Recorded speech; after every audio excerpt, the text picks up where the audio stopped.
Hello and welcome to CityBeat inside Palo Alto. I'm your host, P.A. Moore. In today's show, we're going to focus on Fire Station number 4 and learn about all the wonderful things that your neighborhood fire station does. We're also going to talk about some back-to-school issues, including traffic and transportation. Plus, we have our regular features, Trash Busters, Meet Your City Council, and the History Corner. Do stay with us. It's September and it's back to school time. Officer Hammett is here to tell us something about traffic and law enforcement at the school sites. Officer Hammett, tell me what's going to happen when people start dropping their kids off here at school.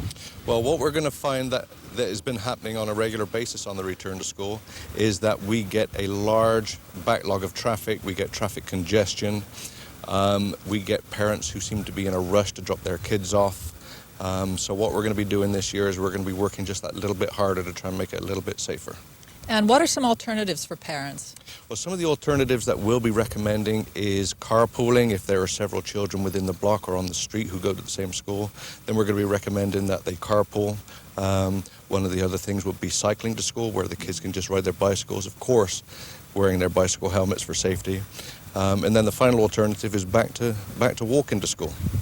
And tell me, if a person really has to drive their kids to school because it's the only way, what would you suggest to that parent who's driving?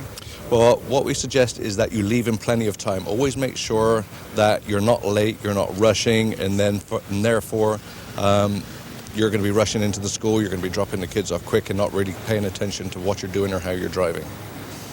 And tell me, will there be any special enforcement, say at the beginning of school, the end of school, lunchtime, that sort of thing? We are going to continue our enforcement on a regular basis as we have done over the past several years. Members of the traffic division will be out there on a regular basis, and motor officers.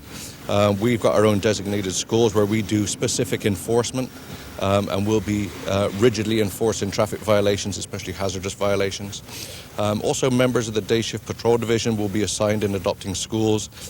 They'll be spending time at schools around the city, both in the morning and in the afternoon, and also during the lunch times, just to make sure that we've got that extra area of safety. Well, thank you, Officer. Amanda Jones is Transportation Coordinator for the City of Palo Alto. Amanda, we just heard from the police officer about alternative transportation ideas. What would you add to that? I would say that primarily for the elementary schools, we're really highly promoting carpooling as a way to reduce traffic congestion. In addition to that, also walking school buses where there's one adult or a couple of supervising adults with several children, and also bicycling with your children or encouraging children to bicycle in small groups safely to school.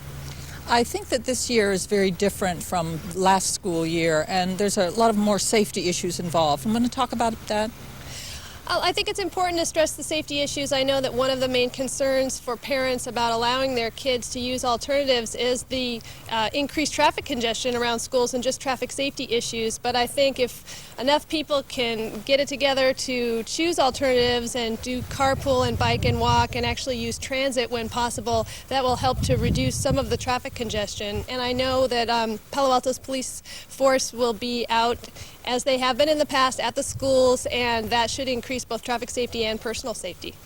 And this is all a very large cooperative venture with traffic, transportation, parents, PTAs, and schools. How does that all work?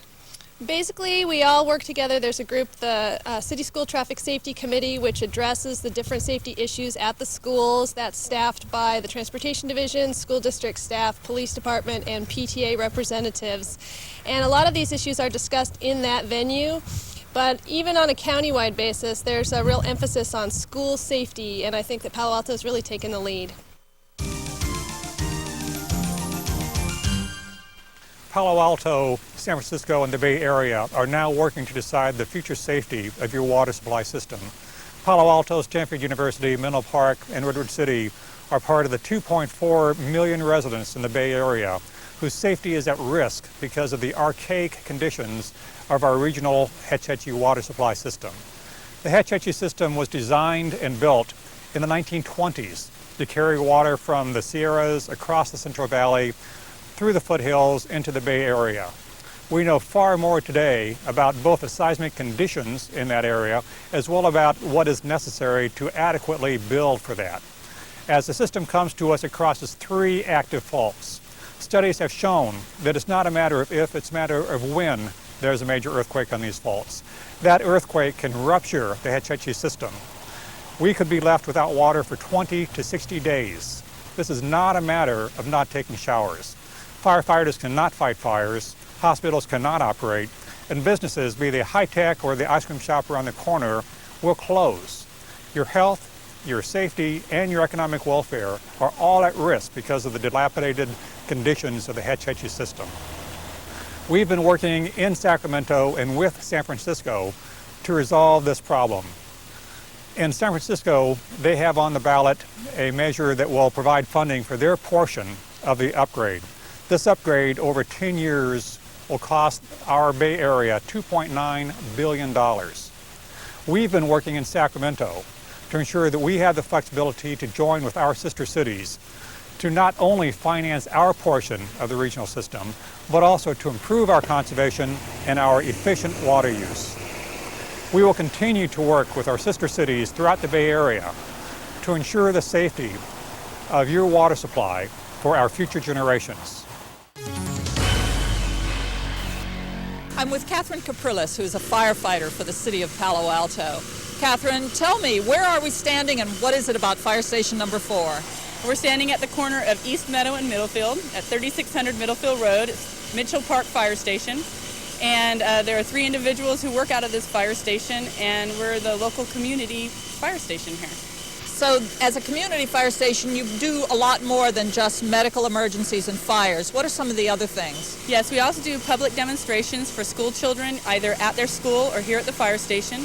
We do business inspections, we do bicycle licensing, and we have a lot of training and classes that we have to take.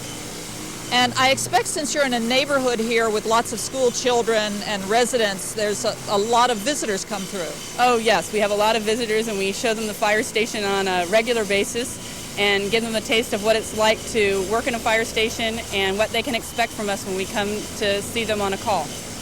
And tell me, you work a different shift than other normal people who work 9 to 5. Yes. What's it like? We work from 8 a.m. to 8 a.m., a 24-hour shift.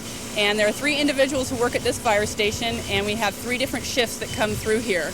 And we get relieved at 8 o'clock every morning and start our day kind of like everybody else does. And so you would have the rooms that a house would have? Yes, we have an office, we have a kitchen, we have a dining room and a living room area, we have bedrooms, and we have bathrooms and a garage to keep our fire engine in. And tell me about that exercise room. We have to keep in good physical condition for this job, and so it's very important for us to stay in shape, so they've provided us with exercise equipment to do just that.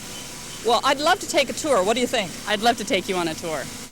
Here we are at a fire engine. Catherine, what happens next? I'd like to introduce you to the driver of the engine today. Her name is Jennifer Cruising, and she'll take you on the tour of the fire engine. Great, thanks so much. Well, hi there, Jennifer. Hi. Tell us, where do we start? And well, let's start with the first question. What's the difference between a fire engine and a fire truck? Well, the fire engine has a capability of taking water from a source, putting it through a pump, and getting it to the fire, whereas a truck has a full complement of ladders. You can tell the difference just by looking at it. The truck has a big ladder on the top. Yeah. Okay. Well, would you show us all of the equipment on this particular engine? Sure, I would love to. We have a bunch of tools for different various practices. We have them stored in our compartments here. Here we have what we call the pump panel, and this is gauges and discharges that allow us to take the water from the tank or the hydrant and get it to the fire.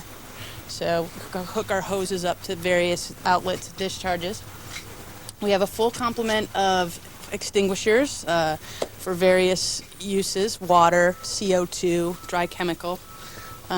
We have rope rescue equipment in case we have to rappel or go over the side of a cliff. We have some ventilation equipment here. And most importantly, we have our hose. We have the big hose for getting what we call our supply hose that gets the water from the hydrant to the engine. And we have our attack hose, in which we take into fires with us. So they have nozzles on the end of them so the firefighters can fight the fire. Did you say attack? Attack the fire. Okay, let's move on now around the truck. Here is our ladders. Like I said, the truck has a full complement. We have just a couple small ladders in case we need to do a rescue before the truck can get there. And most of our calls are medical calls, so we have our medical compartment here with all our equipment here.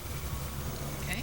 So we also have wildland hose, which is a little different than structure hose. It's in the backpack, so we can go mobile with it, because we do fight some wildland fires here in Palo Alto. So you would carry that backpack with you to the grass fire or wherever it is? Correct. We'd put it on our back, and the firefighter and the captain would work together and deploy that. It's called progressive hose lay, and they can go 500-600 feet farther if necessary. Okay. More discharges, more tools, and we're back at the cap. Great. Thank you so much, Jennifer. A trip to Fire Station number 4 wouldn't be complete without meeting the captain. Catherine, tell us about the captain. This is Captain Randy Ravella, and she'll take you on she'll tell you a little bit about our fire station and tell you about some of the calls that we get here at Fire Station 4. Great. Okay, Captain Randy, tell me, the type of calls you get are mostly medical, mostly fires, what? Well, we average about 5 calls here a shift in a 24-hour shift, and most of those, 80% of those, would be medical emergencies. The other 20% are usually fire, hazardous materials, and invalid assist type calls. Okay. I've heard the phrase mutual aid and strike teams. Can you tell me something about that? Yes, those are prior agreements with the surrounding cities that the city of Palo Alto has. What we do in case of large incidences, such as the Santana Row incident that happened a few days ago, we sent 3 fire engines over to San Jose to help them out, and vice versa. And we've gotten so good in this county that it's almost a seamless process.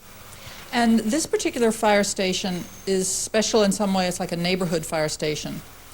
Well, station number 4 is probably the oldest fire station in town, and it's a very small station.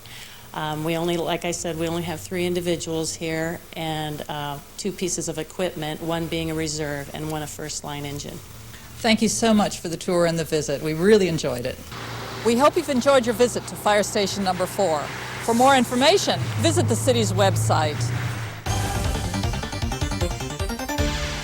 October 2002 is an important event in the history of Palo Alto because it marks the 100th anniversary of the city's library system.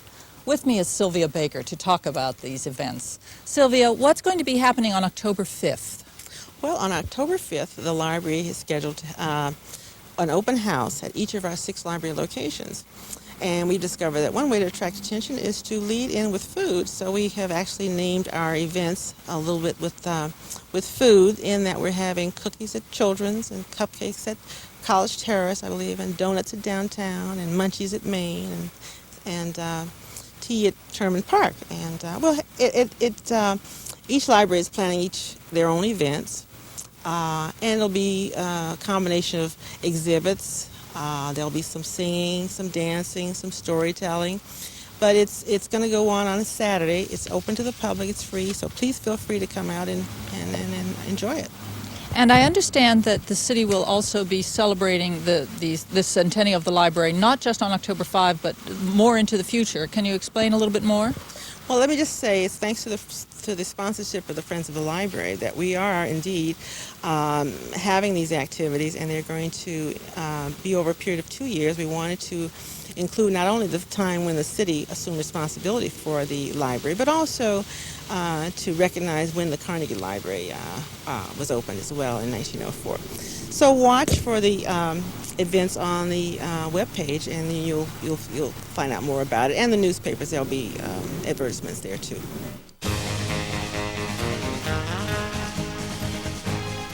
Tom Wyman is president of the Palo Alto Historical Association, and he's our local expert on arts and crafts tiles. Tom, tell us about these tiles here at the Cardinal Hotel.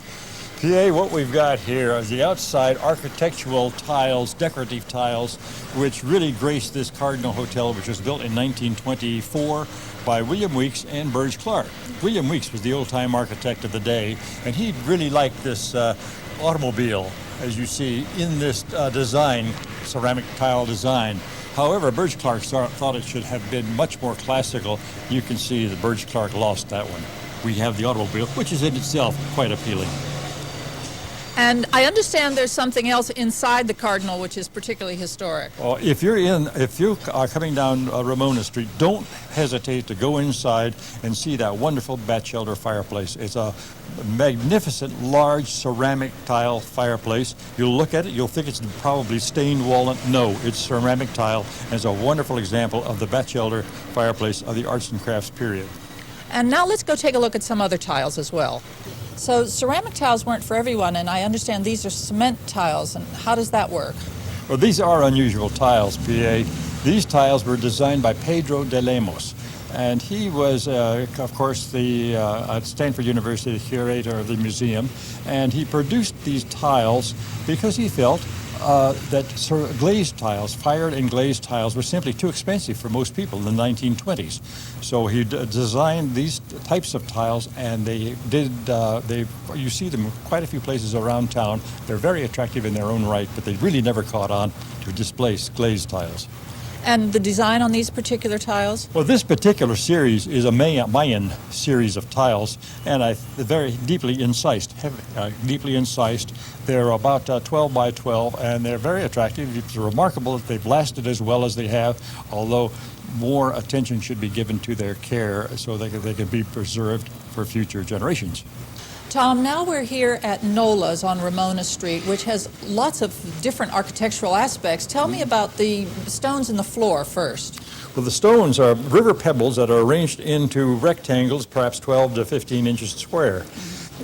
Pedro de Lemos made these. He would do so by lying underneath a coffee table that had a glass top, and by lying underneath, he would arrange the stones in the way he wanted, then pour cement on the stones to set them in place. And that's what you see here today.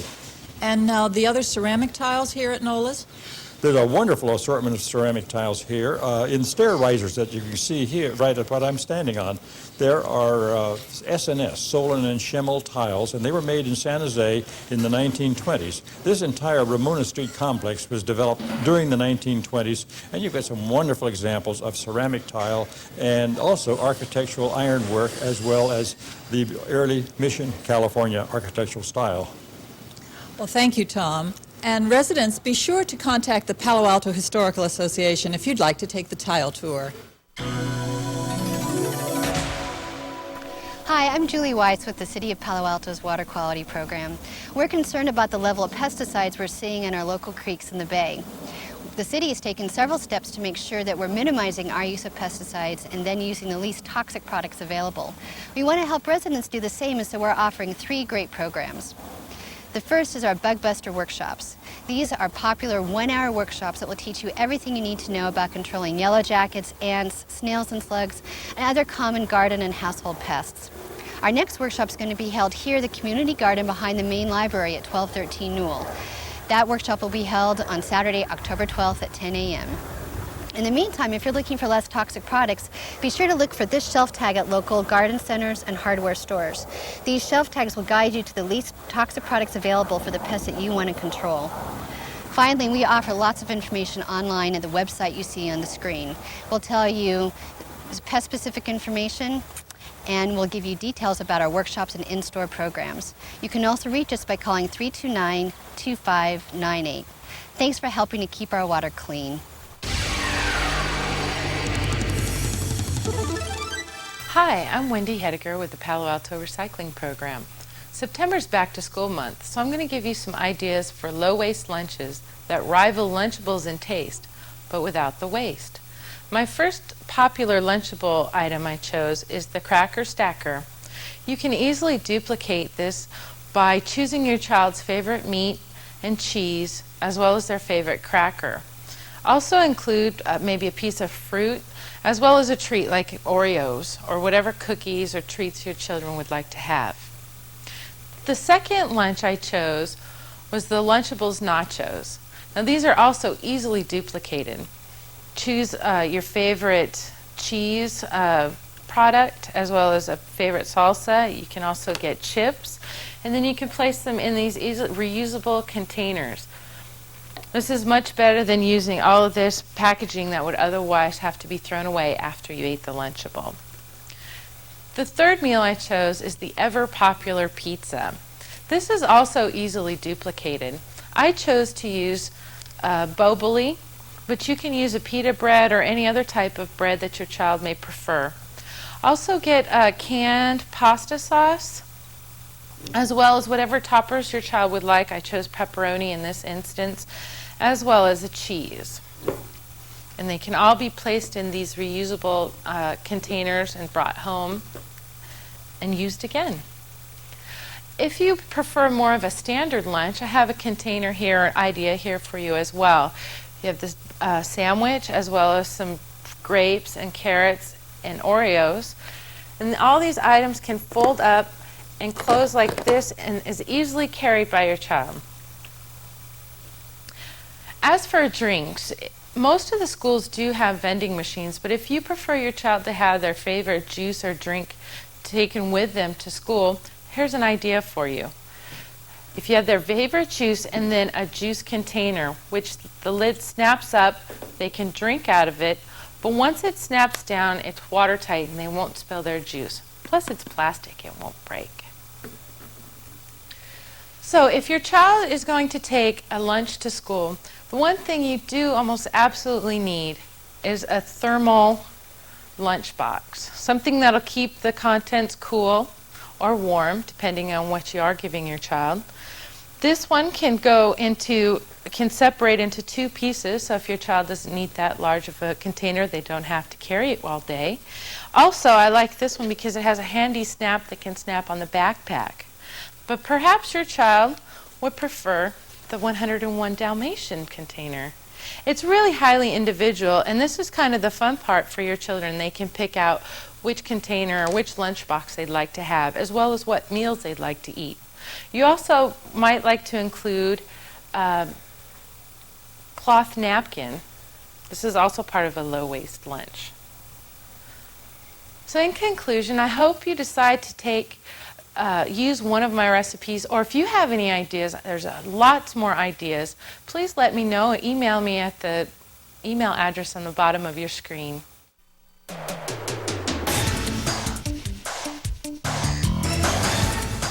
We're here at the animal shelter and talking to Bonnie Yoffe-Sharp, who's a veterinarian for the shelter.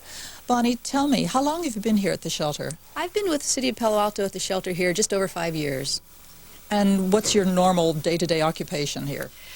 I'm the only shelter veterinarian. I'm the only city veterinarian. So actually, I'm in charge of all the medical protocols here at the shelter, which includes any injured or sick strays that come in, also assessing animals that are surrendered to the shelter to make sure they're healthy for adoption. And of course, a big part of my job is spaying and neutering all dogs, cats, and rabbits that go up for adoption. So how many spays and neuters do you do? We average a little over 3,000 a year. Wow. Anywhere from 15 to 25 in a day, yeah. Tell me, since this is a television show for the general public, what advice would you give the general public on the basic ways to make sure that their companions, their pet companions, are cared for and healthy and well? Yeah, I'm glad you asked that. There's three things I always like to stress whenever I'm talking to anybody about anything related to animals. The big three are spay-neuter, and I can go into the benefits of spaying and neutering, vaccinating, and identification. And all three are so important to improving your chances of having a nice, long, healthy life for your pet. Working in an animal shelter, I found how amazing it is that so many people don't have identification on their animals. And of course, this is where the stray animals end up. If they get lost and somebody finds an animal in their yard or running down the street, oftentimes, if it's a nice animal, they'll try to catch it. And if they have an ID, oftentimes, if it's around the block, they'll just return it themselves. Unfortunately, a large number of animals don't have identification. They end up here at the shelter. And just like Carl Malden said, don't leave home without it. If they have a microchip or an ID tag, they're home in the same day. So the biggest thing I could tell people is just make sure you have some form of identification. Microchips are really great because even if a collar gets torn off or a name tag gets worn out and you can't read the number, a microchip will give all the pertinent information, as long as you update it every time you move. And through a computer database, we can find exactly who you are, where you are, and get your animal back home to you. ID tags are important also because if a neighbor were to find the animal, of course, they don't have a microchip scanner. And we do offer microchipping here at the shelter, and all of our adopted animals do to have microchips when they go out. It's part of the adoption fee. As far as vaccinating, there's been a lot of changes in vaccine protocols over the last several years, a lot of research into how often do you really need to vaccinate your pets. And a lot of people, including a lot of the veterinary schools and universities, are going to, with cats, sometimes you may only need to vaccinate them every 3 years after the initial set of puppy or kitten shots, especially for cats, and actually some are actually looking into that with dogs now too. It's very important, even if you have an indoor cat, to vaccinate for rabies, because if your cat were to ever get out, rabies is fatal, it's contagious to people, so I don't mess around with rabies. Everybody should get rabies. As far as feline leukemia, if you strictly have indoor kitties, you probably don't need to vaccinate them for leukemia. And of course, a big one on my list is spaying and neutering, because pet overpopulation is the biggest cause of death of animals in this country, more than all the accidents and all the diseases combined. The biggest epidemic in this country is euthanasia. For the lucky ones that make it to a shelter, and just starving or being hit by cars out there for the stray animals that don't make it to the shelter. And there's so many medical benefits of spaying and neutering. A lot of people, when you say, oh, so many million animals are euthanized a year at shelters because of pet overpopulation, their eyes glaze over because it's just too big of a number to comprehend. But when you say your dog will not get testicular cancer, will very unlikely to have any kind of prostate problems, much less likely to get hit by a car or get into a fight with another dog, much less likely to get other forms of cancer, people understand that because they don't want their own individual companion to suffer like that. Same with females. There's a severe uterine infection called a pyometra, which is totally prevented by spaying because it's uterine infection and we remove the uterus. Also, a cat in heat is a very formidable thing you wouldn't want hanging around the house too long. Same with an intact male cat with the yowling and the spraying. So there's so many medical and social benefits to spaying and neutering, and of course, in the long run, we decrease pet overpopulation. Those are the big three. Well, thanks, Bonnie. And so residents, those big three: identification, vaccination, and spay and neuter. If you have any questions, be sure and call the clinic. Also, now we're going to go look at some of those pets who are up for adoption. Well, thank you very much, PA. Dottie is a 5-year-old female cat that came into the shelter with 5 gorgeous kittens who she had just given birth to. Dottie's kittens have all found homes, and now she's ready for some one-on-one TLC of her own with a loving home and family. The shelter was overflowing with little adorable kittens of all different colors and unique personalities. From the shy to the outgoing, we have exactly what you are looking for in a young feline friend. Brownie is an adult neutered male rabbit that was found as a stray and has become more and more comfortable being held, brushed, and loved. Brownie would be perfect with older children familiar with rabbits. This hoot and tootin' hound dog is looking for a new family to roam the range with. Reba is a female coonhound of 2 years who has been difficult to place in an appropriate home. Reba is great and would make a fine companion for the experienced dog owner. Abby is a 4-month-old spayed female pit bull who is very gentle, easygoing, and loving. She is looking for an experienced home that can make a lifelong commitment to this very sweet canine. You can see all these animals and many more at the Palo Alto Animal Shelter, 3281 East Bayshore Road in Palo Alto. We're open Monday through Saturday from 11 a.m. to 5:30 p.m. If you like, give us a call at 496-5971. And now back to you, PA. Thank you for watching City Beat inside Palo Alto. I'm PA Moore. If you have questions or comments, please send them to the email address listed at the end of the credits.